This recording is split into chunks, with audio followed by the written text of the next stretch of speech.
نحمده ونصلي ونسلم على رسوله الكريم اما بعد فاعوذ بالله من الشيطان الرجيم بسم الله الرحمن الرحيم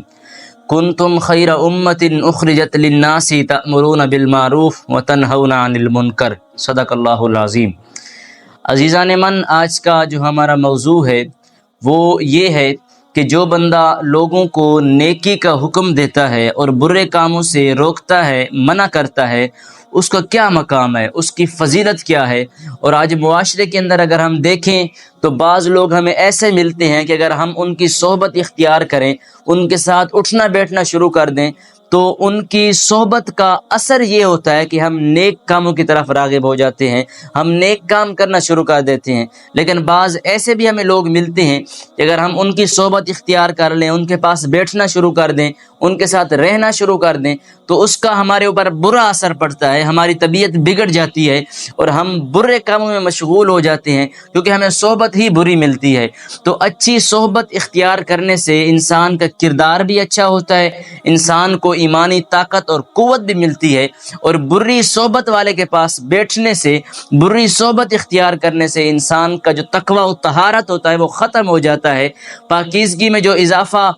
اچھی صحبت کی وجہ سے ہو رہا ہوتا ہے وہ بھی ختم ہو جاتا ہے۔ تو اچھی صحبت کو اختیار کرنا یہ ہر مسلمان کے لیے ضروری ہے تاکہ آخرت کا سامان تیار کیا جا سکے۔ تو یاد رکھیے، یہ جو نیکی کا حکم دینا ہے اور برے کاموں سے روکنا ہے، یہ طریقہ انبیاء کرام علیہ الصلوۃ والسلام کا رہا ہے، اور اللہ رب العزت نے جس نبی کو بھی اس دنیا کے اندر بھیجا تو ہر نبی کا اپنی امت کے لیے یہی کام تھا کہ وہ اپنی امت کو، اپنے لوگوں کو جو ان کی اتباع کرتے تھے انہیں یہ حکم دیتے تھے کہ اچھے کاموں کی ترغیب کرتے تھے اور برے کاموں سے روکتے تھے۔ بارہا قرآن میں رب نے یہ الفاظ بیان فرمائے، تأمرون بالمعروف وتنہون عن المنکر، اپنے اپنے مختلف طریقوں کے ساتھ یہ بارہا الفاظ قرآن کے اندر آئے کہ وہ بہتر لوگ ہیں، اچھے لوگ ہیں، اور اللہ کو پسند لوگ وہی ہیں جو لوگ لوگوں کو نیکی کا حکم دیتے ہیں اور برے کاموں سے روکتے ہیں۔ تو آئیے، قرآن سے تو ہم نے سمجھ لیا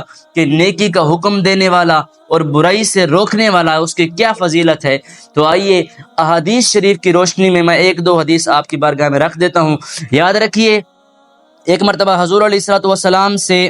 عرض کی گئی، یا سیدی یا رسول اللہ، لوگوں میں سے بہتر کون شخص ہے؟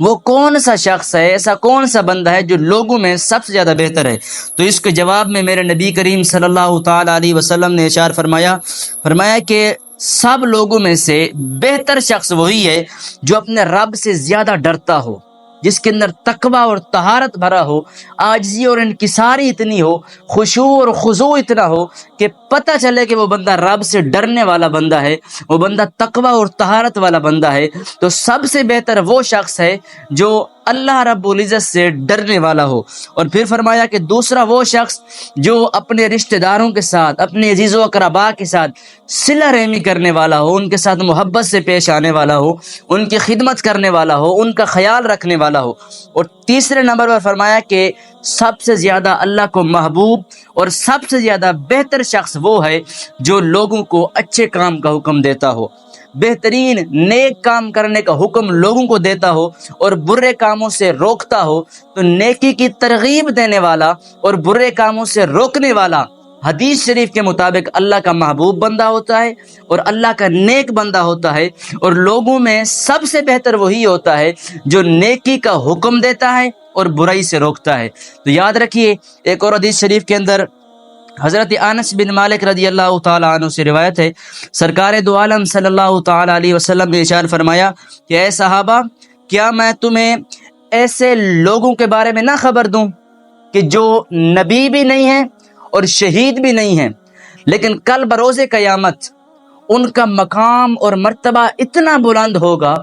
ان کا جو معیار ہے، مقام ہے، وہ کل بروز قیامت اتنا بلند ہوگا کہ نبی اور شہداء یہ دیکھ کر بھی رشک کریں گے کہ اس نے کون سا دنیا کے اندر ایسا کام کیا تھا کہ اللہ رب العزت نے اس مقام سے نوازا ہے اس کو۔ انبیاء کو بھی رشک آئے گا، شہداء بھی رشک کریں گے ان کی قسمت پر۔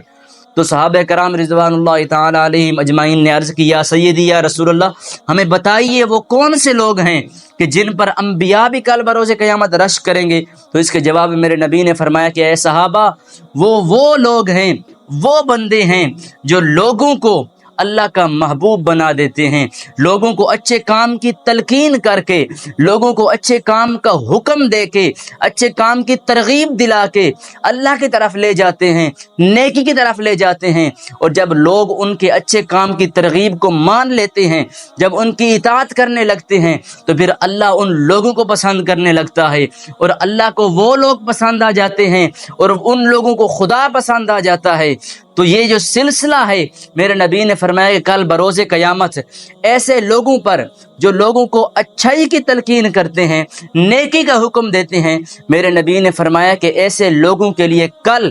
بروز قیامت انبیاء اور شہداء بھی رشک کریں گے کہ اللہ نے اتنے مقام سے انہیں نوازا ہوا ہے۔ تو دوستو، آج ہم اپنے معاشرے میں دیکھتے ہیں کہ ہم کس کو اچھائی کا حکم دے رہے ہیں، کس کو برائی کا حکم دے رہے ہیں۔ ہمارے معاشرے کے اندر یہ بات بالکل عام ہو چکی ہے، اور یہ بالکل عام ہے۔ ہم سے کوئی پوچھے بھی بیان کس کا سنیں تو ہمارے علماء کا نام ہمیں یاد نہیں ہوتا۔ ہم سے کوئی پوچھے بھی کوئی بہتر کتاب بتا دیں، ہم کس کتاب کا مطالعہ کریں تو ہمیں کسی کتاب کا نام یاد نہیں ہوتا۔ ہم سے کوئی پوچھے کہ ہمیں کسی ولی کی، کسی بزرگ کی سیرت پڑھنی ہے، کسی صحابی رسول کی سیرت سے ہمیں آگاہ ہونا ہے، کسی واقعے کے بارے میں ہمیں جاننا ہے تو ہمیں یاد نہیں ہوتا۔ لیکن یاد رکھیے کہ اگر کوئی ہم سے پوچھے کہ مجھے اس سٹوری پر کوئی ڈرامہ بتا دو تو ہم فٹافٹ بتا دیتے ہیں۔ اگر کوئی ہم سے پوچھے کہ مجھے کوئی اچھی سی فلم بتا دو،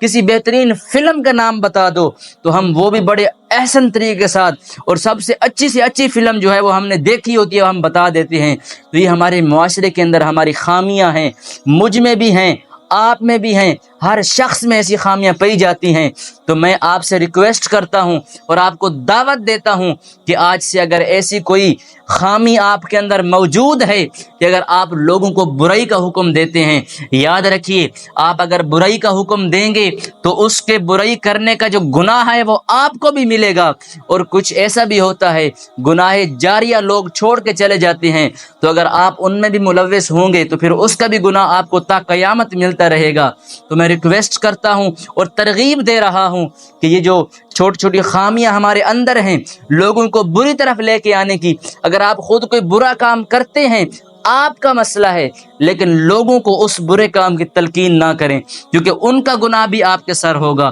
تو اس چیز سے ذرا بچ کے رہیے۔ میں امید کرتا ہوں اللہ رب العزت ہم سب کو عمل کی توفیق عطا فرمائے۔ امید کرتا ہوں کہ آپ سب لوگ اس بات پر عمل کریں گے۔ دعا گو ہوں کہ خالق کائنات ہمارا یہ جو کلپ ہے، جو سبق ہے، اس پر ہمیں عمل کرنے کی توفیق عطا فرمائے۔ وآخر دعوانا